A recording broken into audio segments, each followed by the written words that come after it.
compañeros. Hoy vamos a hablar del capítulo 5, la ley del desarrollo desigual en el proceso revolucionario mundial.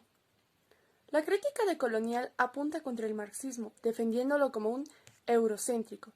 Uno de los argumentos es que su concepción de la historia lo llevaría a una imposibilidad de comprender las particularidades latinoamericanas, o en su defecto, intentar colocarles una plantilla europea. El debate tiene importancia porque el decolonialismo hoy es una de las corrientes relevantes del pensamiento latinoamericano, y también porque las discusiones que derivan sobre el carácter de la revolución latinoamericana, los programas y los sujetos para llevarla a cabo han recorrido casi un siglo de nuestra historia y siguen haciéndose presentes toda vez que esa revolución por hacer sigue estando en la columna del debe. Continuando con lo que dijo mi compañera, voy a refutar cómo el socialismo fue avanzando poco a poco, tanto en Europa occidental y oriental, como en los inicios fuertemente ya establecidos en Rusia. Aquí ya había un modelo muy claro que el socialismo se iba a agarrar, el marxismo, que era una fuente ideológica de pensamiento científico, un método más como el cual el primer país que lo implementó fue Alemania. Y ya que en otras partes de Europa occidental ya no había paso para tal ideología, que ya estaba dominadas e influenciadas fuertemente por el capitalismo, expandiéndose por Francia y llegando a pocos rincones de Europa, a países más atrasados, ya que el capitalismo ha impedido que dichos procesos como tal florecieran. Tanto de la primera como en la segunda revolución internacional, en Europa había dos fuertes radicales que estaban dispuestos a llevar estos acontecimientos al siguiente nivel. Por un lado teníamos a Rusia y por otro lado teníamos a Polonia. Ambos estaban situados y el centro se encontraba en Europa occidental. Pero la falta de valor y de compromiso también ético y revolucionario como tal y la internacionalismo como tal, que eran elementos claves para poder llevar a cabo una revolución, fueron los detonantes para que dicha revolución en 1914 descendiera y se desvaneciera, ya que mientras tanto en Rusia, siendo ya dominada por el partido zarista y aún siendo una débil y algo débil y el eslabón más débil en Rusia, el partido burgués poco a poco se estaba fortaleciendo y tenía algo que en este momento no tenía, una visión clara, una visión muy establecida para llegar al siguiente nivel a través del partido bolchevique con Lenin en manos, dirigiendo dicho partido. Estos acontecimientos dieron a que ambas fuerzas se pontificaran, desde una débil burguesía en ascenso hasta un fuerte y establecido partido zarista feudal que ya estaba ya decayendo. Fueron tantos los acontecimientos que dieron que en 1918 el partido bolchevique ya toma el poder y instaurando ya la revolución proletariada, dando como éxito y exiliando a todo tipo y aspecto feudal o capitalista, ya que también estaban encontrando fallas y había propias contradicciones del propio capitalismo. En ese tiempo ya Rusia era uno de los países más importantes que ya estaba estableciendo el socialismo y la clase obrera como un fuerte portador, dominante también, claro. Después, al dar un importante paso, también como firmaron su sentencia de muerte, ya que también las bases económicas y estructurales que tenía Rusia poco a poco estaban disminuyendo y el mercado también se estaba volviendo más aglomerado, mientras que otros países ya se pontificaban y arrasaban a través del capitalismo o también, como decían ellos, instaurados por el imperialismo. Aquí ya estaba disminuyendo y dando como resultados muchas revoluciones donde el socialismo y el capitalismo estaban en distintos ataques como tal, distintas peleas. El socialismo en estos aspectos y de Europa occidental ha ido triunfando, para ir más adelante dando resultados en la Primera y Segunda Guerra Mundial, sobre todo en Vietnam y en Corea aumentando su gran auge importante, han demostrado que dicho socialismo socialmente puede ayudar y colaborar, pero económicamente y viendo las desigualdades que las clases obreras ofrecían también, estaban desvaneciéndose, volviéndose en un mundo de la información de la revolución. La Unión Soviética abrió más brillantes perspectivas para dichas masas coloniales. Luego se expandió esto no solo a Europa Occidental, también fue por Europa Oriental y estaba manteniendo dichos acontecimientos, más socialismos que postcapitalistas como tal, y el gran paso luego que fue yéndose al oriente por China. Y estos elementos favorables y desfavorables llegaron gran parte a Centroamérica, donde Cuba fue uno también de los importantes países que después de unirse a un socialismo se fue transformando poco a poco a un comunismo como tal. Estos no ha sido muy bien recibido tanto en Latinoamérica, ya que ahí, después de la Segunda Guerra Mundial, ya se entró a un acontecimiento más fuerte, donde Estados Unidos y ya Rusia siendo dos potencias más fuertes del siglo XX, formándose en cada una de las ideologías con sus pros y sus contras y contradicciones, entraron en un gran dominio para ya quedarse con gran parte de los partidos, bueno, de los países latinoamericanos como tal, dando por entender que el capitalismo en este caso ha sido gran parte dominante de esto, mientras que otros países también fueron dominados por Rusia como tal. Muchas gracias. Sociólogos soviéticos occidentales mantenían el capitalismo que estaba sometido a través de la Ley de Desarrollo Desigual. En el primer periodo de la revolución, la ayuda soviética fue presionada para el proceso económico de China y su retirada fue reprensible, pero incluso con una cooperación más estrecha y continuada.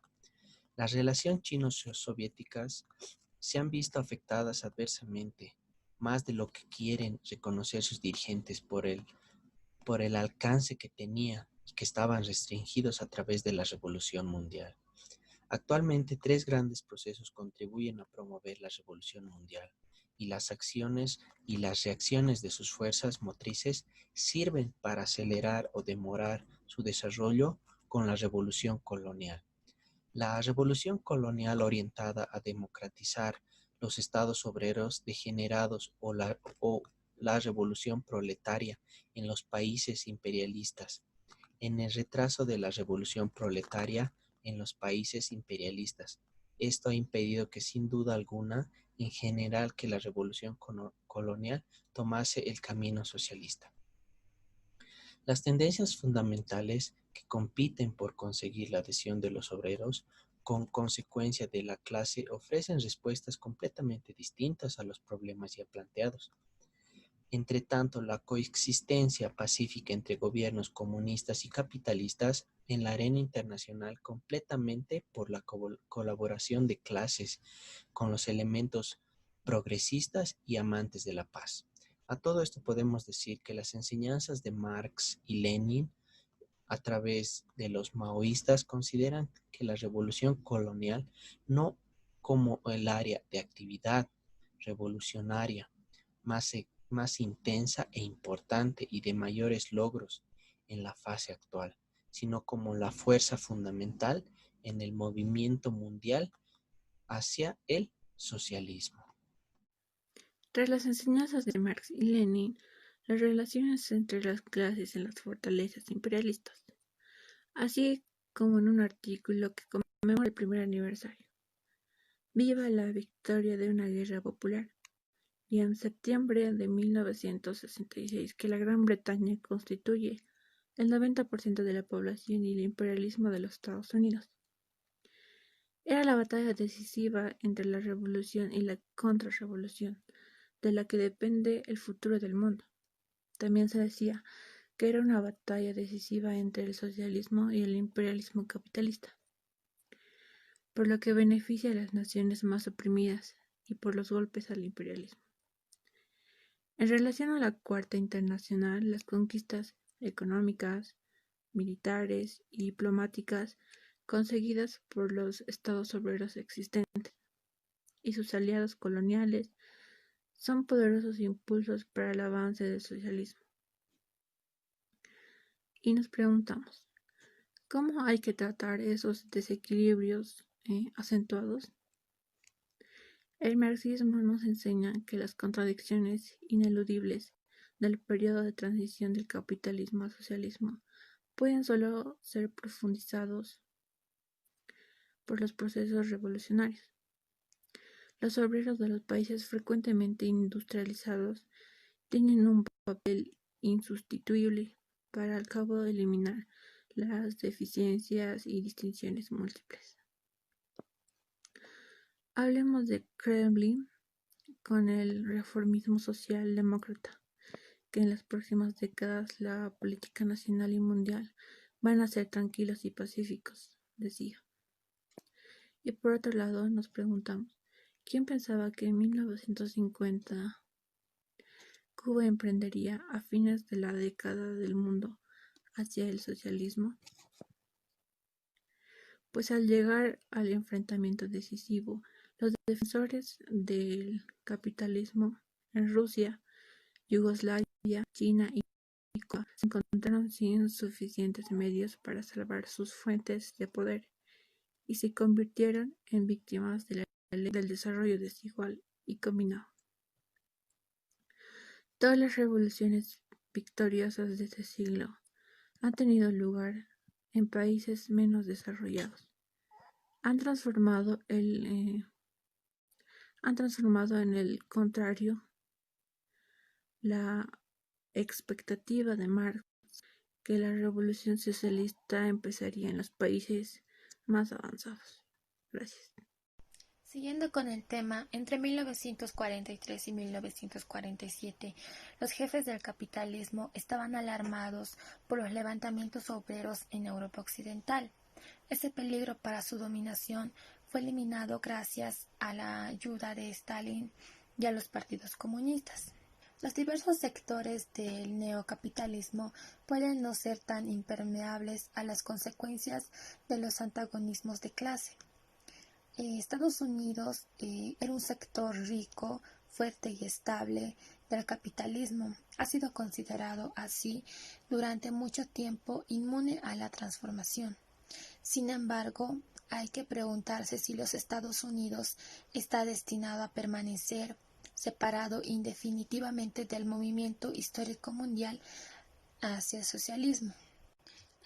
Al trazar su estrategia revolucionaria para América Latina, los dirigentes cubanos han insistido en la vulnerabilidad de un imperialismo superextendido. El elemento más importante de la sociedad americana es la clase obrera. Cuenta con decenas de millones, está altamente cualificada y organizada en poderosos sindicatos.